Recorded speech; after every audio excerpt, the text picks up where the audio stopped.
कहानी की शुरुआत होती है घने जंगल से, जहाँ जंगल के बीचों बीच एक घर था। वहाँ एक फैमिली रहा करती थी जिनमें एक मॉम थी और उसके 2 बच्चे थे। बच्चों में एक का नाम था सैम और दूसरे का नाम नॉलन था। ये लोग काफी अरसे से यहाँ पर रह रहे हैं क्योंकि उनकी मॉम का मानना है कि इंसानी दुनिया खत्म हो गई है। एक बुरी ताकत ने सब कुछ खत्म करके रख दिया है, जो चीज एक वायरस की तरह फैली, और उस चीज का नाम है इवल, यानी शैतान या कहेंगे बुराई। ये इवल शक्ल बदलने वाली एंटिटी थी जो जिस भी इंसान को छू ली वो इंसान तो जैसे पागल ही हो जाता है। वो अपना कंट्रोल खो देता है और अपने ही लोगों को बेरहमी से मार देता है। इंसान को बचाने के लिए कि वो धोखा खा जाए, वो एंटिटी रूह बदल बदल कर उस इंसान के सामने आती है। वो इंसान फिर मजबूर हो जाता है उसके करीब जाने से और उसे छूने से, और इस तरह ही दुनिया का खात्मा हुआ है। लेकिन ये फैमिली किसी तरह बची हुई थी क्योंकि उन्होंने अपने घर को इस तरह ही बनाया हुआ था जिससे ये हर तरह से उस एंटिटी से बच सकते हैं। अब वो एंटिटी, वो इवल हर जगह जा सकता था पर इस घर में वो नहीं आ सकता है, जिससे इनकी जान को भी कोई खतरा नहीं होता। अब इन्होंने अगर घर से बाहर जाना भी होता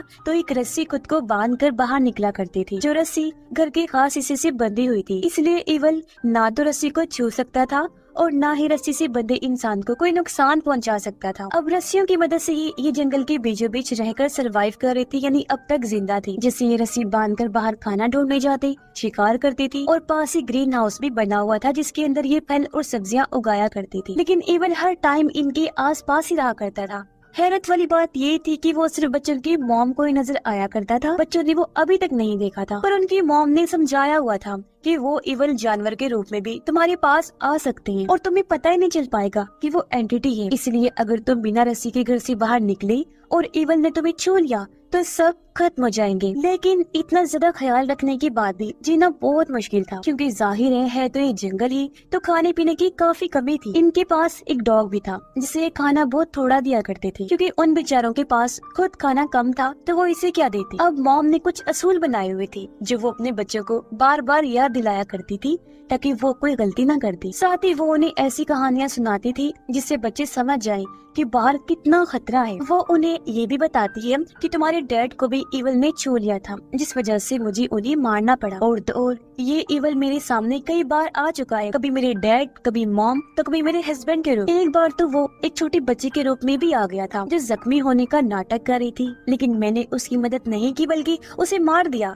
क्योंकि मैं जानती थी कि इवल कितना शातिर है। जिसके बाद ये लोग सो जाते हैं पर एक मेंढक की आवाज मॉम को सोने ही नहीं दे रही थी। वो जब बाहर चेक करने गई तो उन्हें एहसास हुआ कि यहाँ तो कोई मेंढक नहीं, जिससे वो समझ जाती है कि ये काम इवल का है। साथ ही वो भयानक इवल उन्हें नजर भी आ गया जिसे देखकर वो काफी डर जाती है, लेकिन उसे नजरअंदाज करके वो वापस अंदर आ गई। इससे हम अंदाजा लगा लेते हैं कि ये इवल कितना खतरनाक है और किस तरह इन्हें हर रोज मौत से लड़ना पड़ता है। खैर अगली सुबह मॉम अपने दोनों बच्चों के साथ जंगल में जाने का फैसला करती हैं खाना ढूंढने के लिए। जाने से पहले वो दुआ भी करते हैं कि हमारा घर हमारी हिफाजत करे। जंगल में आने के बाद इन्हें जो मिलता है खाने के लिए ये वो जमा कर लेते हैं, चाहे वो कीड़े मकोड़े हो, मेंढक हो, कोई भी जानवर हो, कुछ भी हो, बस वो खाने लायक होना चाहिए क्योंकि सर्दियों में इन्हें ज्यादा ही मुश्किल होती थी, तो जो चीज नहीं खाने की वो भी इन्हें खाने पड़ती थी। यहाँ हम नोटिस करते हैं कि सैम और नोलन हालांकि भाई हैं मगर उनमें फर्क बहुत है। जैसे सैम तो अपनी माँ के बनाए हुए हर असूलों को मानता था, साथ ही उसे उन पर यकीन भी था कि वो सच कह रही हैं, लेकिन नोलन को थोड़ा शक था, इसलिए कभी कभी वो चोरी छुपी अपनी माँ की असूलों को तोड़ भी दिया करता था। वो जानना चाहता है कि इवल आखिर दिखता कैसा है, वो है भी या नहीं, या फिर मेरी माँ ऐसे डर रही है और बाहरी दुनिया क्या सच में खत्म हो गई है और वहाँ खतरा है। ऐसे सवाल वो कई बार अपनी माँ से भी कर चुका है, लेकिन वो उसे ये कह देती है कि ये सब शैतान की चाल है, वो तुम्हारे दिमाग में ये चीजें डाल रहा है ताकि तुम मुझ पर शक करो, तुम्हें मुझ पर बेतबारी हो, तुम बाहर चले जाओ और वो तुम्हारा शिकार कर ले। इसी वजह से तो इवन तुम्हें नजर नहीं आता। अब यहाँ खाना ढूंढते टाइम नॉलन को एक परिंदे के अंडे दिखाई दिए जिनमें से एक नीचे गिर जाता है। अब नॉलन की रस्सी इतनी लंबी नहीं थी कि वो नीचे जाकर अंडा उठा ले। अगर उसे ऐसा करना है तो रस्सी खोलकर नीचे जाना होगा। वो ऐसा करने भी वाला था, लेकिन उसका भाई सैम ऐसा करने से मना कर देता है, ये कहकर कि रस्सी खुलते ही इवल तुम्हारे पास आकर तुम्हें खत्म कर देगा। अब अपने भाई के कहने पर नॉलन रस्सी फिलहाल नहीं खोलता, लेकिन जब ये यहाँ से जाने लगी तो वो सैम की रस्सी पर पैर रख देता है क्योंकि उसे गुस्सा आ रहा था इन सब चीजों पर, जिससे सैम की रस्सी खुल गई और वो नीचे जाकर गिरता है। उसका पाँव पेड़ की जड़ों में फंसकर जख्मी हो जाता है। अब रस्सी अटके होने की वजह से नॉलन उसकी मदद नहीं कर पाता, इसलिए वो सीटी बजाकर अपनी माँ को मदद के लिए बुलाने लगता है। पर हम देखते हैं कि यहाँ सैम को अजीब सा डर महसूस होने लगता है और उनकी मॉम ने सीटी की आवाज सुन ली थी तो वो रस्सी बांधकर जल्दी से इनकी तरफ बढ़ने लगी। पर कुछ दूरी पर जाकर उनकी रस्सी खत्म हो गई, वो वहाँ तक पहुँच नहीं पाती, इसलिए अब मॉम रस्सी खोलकर जल्दी से उनके पास नीचे चली गई और दोनों बच्चों को लेकर फौरन ऊपर आने लगती है। पर तभी हम एक बूढ़ी और डरावनी औरत के रूप में उस ईवल को देखते हैं जिसकी जुबान काफी अजीब थी और वो इनकी तरफ बढ़ने लगती है। पर ठीक टाइम पर मॉम ने रस्सी से खुद को और अपने बच्चों को बांध लिया। अब ईवल सिर्फ मॉम को ही नजर आ रहा था, बच्चे उसे नहीं देख पा रहे थे। पर अपनी मॉम को घबराया हुआ देखकर वो समझ जाते हैं कि ईवल आसपास ही है, जिसके बाद मॉम उन्हें लेकर घर आ जाती है। मॉम को काफी गुस्सा आया हुआ था उन पर, इसीलिए वो चाकू लेकर दोनों को एक असूल दोहराने का कहती है। वो दरअसल चेक करना चाहती थी कि मेरे बच्चे को वो असूल याद है ना, क्योंकि अगर जो बच्चा असूल नहीं दोहराएगा तो इसका मतलब साफ होगा कि उस पर शैतान का साया हो गया है। पर दोनों के असूल कहने पर उसे यकीन हो गया कि शुक्र है दोनों ठीक हैं। लेकिन सैम का पैर काफी जख्मी हो गया था, शायद उसकी हड्डी टूट गई थी। अब मॉम ने घर में एक बेसमेंट जैसी जगह बनाई हुई थी जहाँ वो अक्सर अपने बच्चों को बंद कर दिया करती थी ताकि वो ईवल के बारे में ख्याल करे, उसे इमेजिन करने कि वो सच में है और उस चीज को सोचकर डर महसूस करें ताकि वो जिंदा रह पाए, क्योंकि डर ही इंसान को जिंदा रखता है। अब मॉम जब भी घर से बाहर बैठी होती थी तो ईवल हमेशा उससे बात करने, उसे फंसाने के लिए आ जाया करता था। जैसे कि आज वो उसके हस्बैंड के रूप में आता है बात करने, लेकिन मॉम उसे टाल देती है। जंगल में उस हादसे के बाद अब नॉलन का शक और बढ़ गया था कि यहाँ कुछ नहीं है और वो इस बारे में अपने भाई से भी पूछता है कि जब तुम्हारी रस्सी खुली थी तब तुम्हें अजीब महसूस हुआ था या कुछ दिखा था? सैम कहता है कि मुझे याद नहीं। नॉलन बोला, मुझे याद है मेरे भाई, मैंने तो कुछ अजीब महसूस नहीं किया, ना ही मुझे ऐसी वैसी कोई चीज देखी। तो मेरे ख्याल में कोई इवल नहीं है, शायद ये सब हमारी माँ की इमेजिनेशंस हैं, उनका ख्याल है, क्या पता बाहरी दुनिया अभी भी हो। लेकिन सैम को उसकी बातों में कोई दिलचस्पी नहीं थी क्योंकि उसे अपनी माँ पर यकीन था। अब नॉलन को नींद में चलने की बीमारी, इसलिए उसकी मॉम ने उसके पैर में घंटे बांधी हुई थी ताकि जब वो बिस्तर से उठे उन्हें पता चल जाए, क्योंकि ऐसा न हो कि वो नींद में घर से बाहर ही निकल जाए। मॉम ने बच्चों को बताया था कि मैं पहले शहर में रहा करती जब ये सब शुरू नहीं हुआ था, मैं पहले अलग ही आदत की इंसान थी, लेकिन जब पूरी दुनिया खत्म हो गई तो मैं भी पूरी तरह बदल गई। मैं तुम्हें यहाँ ले आई हूँ और अब हम जिंदा रहने की कोशिश कर रहे हैं। मॉम ने अपने गर्दन के पीछे सांप का टैटू भी बनवाया हुआ था। उनका कहना था कि इवल सांप के रूप में मुझे कई बार नजर आया, इसलिए मैंने ये टैटू बनाया ताकि इवल मुझे पहचान न सके। अब नॉलन अपनी मॉम को कहते, माँ ऐसा भी तो हो सकता है ना कि और भी लोग जिंदा बचे हों, आखिर हमारा ही घर कैसे खास हो सकता है? तब उसकी मॉम ने जवाब दिया कि बेटा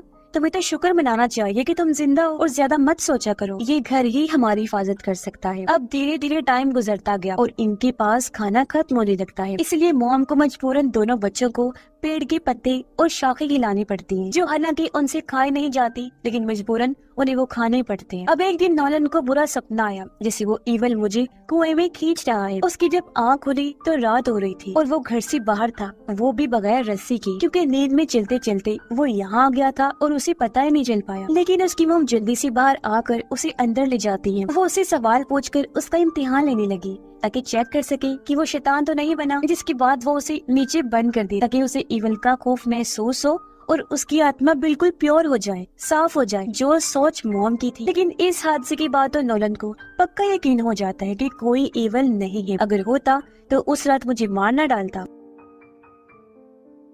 वो फिर अपने भाई को कहता है कि हमें यहाँ से निकलना होगा बाहर की दुनिया में, क्योंकि मेरा मानना है कि दुनिया अभी भी है और कोई खतरा नहीं है वहाँ पर। माँ तो पागल हो गई है, वो यहाँ से नहीं निकलेंगी, लेकिन अगर हम यहाँ रहे तो भूख से मर जाएंगे। इस पर सैम पूछता है, लेकिन मॉम उनका क्या होगा? अब ऐसे हम उन्हें यहाँ अकेला तो नहीं छोड़ सकते ना। जब उनकी ये बातें चल रही थी तो बाहर मॉम खड़े होकर सब सुन लेती है, जिससे उन्हें बहुत दुख होता है। अगली सुबह वो बच्चों को कैमरा और अपनी पुरानी तस्वीरें दिखाती है। कैमरा से मॉम ने यहाँ अपनी और अपने बच्चों की तस्वीर बनाई। उन्होंने ऐसा इसलिए किया था क्योंकि उन्हें लग रहा था कि कहीं मेरे बच्चे मुझे छोड़ के ना चले जाएं। फिर वो अपने बच्चों को कहती है कि मुझे बड़े अफसोस के साथ कहना पड़ रहा है कि हमारे पास खाना बिल्कुल खत्म हो गया है, इसलिए अब हमें डॉग को ही मारकर खाना होगा। 1 महीने तक हम उसे खाकर गुजारा कर लेंगे। ये सुनकर नॉलन को बुरा लगा क्योंकि वो डॉग उसे बहुत पसंद था, इसलिए वो फिर से सवाल करने लगा उसकी मॉम कहती है, देखा देखा तुमने, ये सब उस इवल का काम है, वो तुम्हें हमारे खिलाफ कर रहा है ताकि हम तीनों को खत्म कर सके। लेकिन इसके बाद ना चाहते हुए भी मॉम डॉग को मारने के लिए अपना क्रॉसबो लेकर तैयार हो जाती है। लेकिन इससे पहले वो उसे मारती, यहाँ नॉलन आ गया जिसके हाथ में चाकू था। वो कहता है,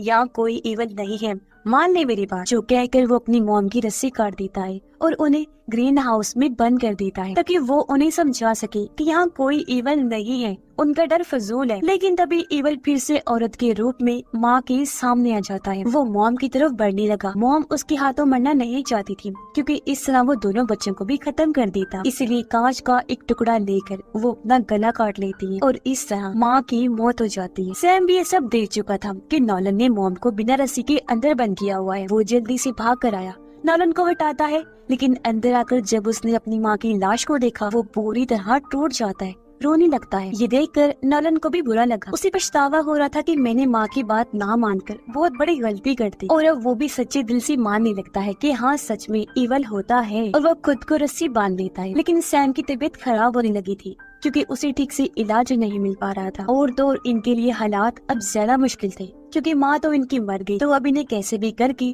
खुद को जिंदा रखना होगा। वो अपनी माँ के बनाए हुए असूलों के मुताबिक ही जिंदगी गुजार रही थी, पर जाहिर है बहुत मुश्किल पेश आ रही थी, जैसे खाने की कमी। एक दिन नॉलन जब जंगल में खाना ढूंढ रहा था तो वो चलते चलते सड़क पर आ जाता है। मदद के लिए उसने बहुत आवाजें लगाई, लेकिन वहाँ उसे कोई नजर नहीं आया। पर जब वो घर लौट कर आया तो उसके पीछे पीछे एक आदमी भी आ जाता है। वो कहता है कि मैंने तुम्हारी आवाज सुनी थी, तुम मदद के लिए पुकार रही थी, क्या तुम ठीक हो, क्या मदद चाहिए तुम्हें? मैं एक हैकर हूँ, अपनी बेटे के साथ यहाँ से गुजर रहा था, जो तुम्हारी आवाज सुनकर यहाँ आ गया तुम्हारी मदद करने। पर नॉलन को लग रहा था कि ये वो इवल है जो हैकर का रूप लेकर मेरे पीछे आ गया है। वो मदद करना चाहता था पर बच्चों को तो उस पर यकीन ही नहीं आ रहा था। बीमार सैम तो अपनी माँ का क्रॉसबो लेकर घर से बाहर आ जाता है, जिसे वो उस आदमी पर तान देता है। हालांकि उसकी हालत ठीक नहीं थी, लेकिन अपनी माँ की वजह से उसे इवल पर बहुत गुस्सा था और वो उससे बदला लेना चाहता था। इस पर आदमी उन्हें रिलैक्स करके समझाने की कोशिश करता है कि देखो, मैंने तुम्हारी माँ को नहीं मारा, जिस इवल का तुम नाम ले रही हो मैं तो उसके बारे में जानता तक नहीं,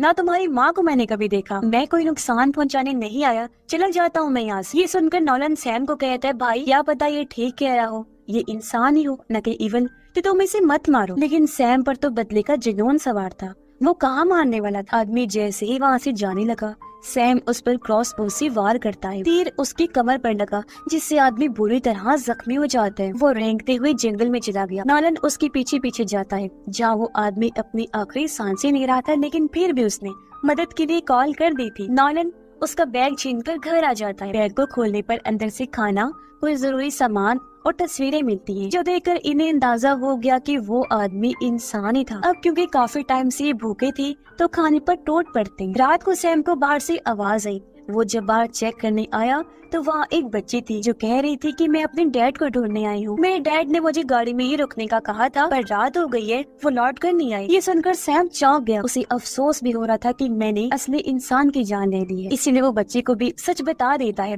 कि वो दरअसल मुझे लगा था कि वो शैतान है, इसलिए गलती से मैंने उन्हें मार दिया है। ये सुनकर बच्ची घबरा गई, वो उसे भागने लगती है। सैम भी उसके पीछे भागता है, लेकिन उसका डर उस पर हावी होने लगता है। उसे अपने चारों तरफ एवल्स दिखाई देने लगते हैं। यहाँ से सीन कट होकर आता है नॉलन पर, जो अपने भाई को ढूंढने जंगल में गया, पर उसे ऐसा लगा जैसे इवल ने मेरे भाई को अपने कंट्रोल में कर लिया है। वो जब घर आया तो उसे कमरे में सैम मिल भी जाता है, लेकिन गुमसुम, बिल्कुल बदला हुआ। वो अपने ही भाई को मारने की कोशिश करता है, जिसके बाद घर को आग लगा देता है। उसने नॉलन को घर के अंदर कैद कर दिया, जहाँ उसे अपनी माँ नजर आ रही थी। वो फौरन नीचे जाकर छुप जाता है और सच्चाई का सामना करता है। आग की वजह से रेस्क्यू वाले उन्हें बचाने वहाँ पर आ जाते हैं और दोनों को जंगल से निकाल लिया जाता है। नॉलन देखता है कि दुनिया का खात्मा नहीं हुआ है, वो सब झूठ था जो उनकी माँ ने कहा था, बल्कि उन्हें तो कैद में रखा गया था। दुनिया अभी भी वैसे की वैसी ही थी, आबाद थी। इसके बाद हम उसी जंगल में पड़े सैम के कैमरा और उसकी तस्वीर को देखते हैं। ये तस्वीर उसने तब बनाई थी जब उसने आग लगाई थी, जहाँ सैम के कंधे पर